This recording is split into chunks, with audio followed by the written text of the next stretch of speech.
మీ R O plant control panel పనిచేయట్లేదని MCB పెట్టి on చేస్తున్నారా? అయితే కంపల్సరీగా ప్రాపర్ ప్యానెల్ బోర్డ్ యూస్ చేయాలి. ఎందుకంటే సేఫ్టీ చాలా ఇంపార్టెంట్. వీడియో చివరి వరకు చూడండి. ఇన్ఫర్మేటివ్ గా అనిపిస్తే లైక్ చేయండి, సబ్స్క్రైబ్ చేయండి. ఆర్ఓ కంట్రోల్ ప్యానెల్ పనిచేయడం లేదని ఎంసీబీతో డైరెక్ట్ గా రన్ చేస్తున్నారా? ఇప్పుడైనా అలా చేయడం ఆపేయండి. ఎందుకంటే మీరు చాలా రిస్క్ తీసుకుంటున్నారు. ఆర్ఓ ప్లాంట్ కి ప్రాపర్ కంట్రోల్ ప్యానెల్ బోర్డు ఉండాలి. ఎందుకంటే హై ప్రెషర్ పంప్ అయినా రా వాటర్ పంప్ అయినా రన్ అయినప్పుడు వాటికి సరిపడా కరెంట్ సప్లై అవసరం. పవర్ సప్లై హై వోల్టేజ్ గానీ లో వోల్టేజ్ గానీ వచ్చినప్పుడు ప్రాపర్ ప్రొటెక్షన్ లేకుండా పంప్స్ మరియు ప్లాంట్ ఎక్విప్మెంట్ డ్యామేజ్ అయ్యే అవకాశం ఉంది. అలాగే పంప్ కి అవసరమైన ప్రొటెక్షన్ లేకపోతే మోటార్ డ్యామేజ్ అవడమే కాకుండా అన్నెసరీ రిపేర్ కాస్ట్ పెరుగుతాయి. కాబట్టి ఆర్ఓ ప్లాంట్ ని ఎంసీబీతో డైరెక్ట్ గా ఆన్ చేయకుండా ప్రాపర్ ప్రొటెక్షన్ ప్యానెల్ బోర్డ్ ని యూస్ చేయండి. మన దగ్గరికి ఒక కస్టమర్ రాజమండ్రి నుంచి ప్యానెల్ బోర్డ్ పంపించారు. అక్కడ పవర్ ప్రాబ్లం రావడంతో ప్యానెల్ బోర్డ్ ఆఫ్ అయిపోయింది. మనం దాన్ని ప్రాపర్ గా చెక్ చేసి ఇప్పుడు వర్కింగ్ కండిషన్ లోకి తీసుకొచ్చాం.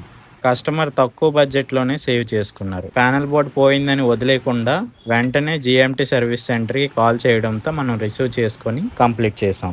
మీ దగ్గర ఇలాంటి ప్రాబ్లమ్స్ ఏవైనా ఉంటే లైక్ డోజింగ్ పంపు, హై ప్రెషర్ పంపు, రా వాటర్ పంపు, ప్యానెల్ బోర్డ్స్ ఇలాంటి మీరు ఆల్ ఓవర్ ఇండియాలో ఎక్కడ ఉన్నా మీరు మాకు కొరియర్ చేశారంటే మేము దాన్ని రిసీవ్ చేసుకొని దాని ప్రాబ్లం ఏంటో చెక్ చేసి మీకు మళ్ళీ అదే కొరియర్కి పంపిస్తాం. ఇంకెందుకు ఆలస్యం, ఇప్పుడే కాంటాక్ట్ చేయండి జిఎంటీ సర్వీస్ సెంటర్. స్క్రీన్ పైన కనిపిస్తున్న నెంబర్స్కి ఫోన్ చేయండి.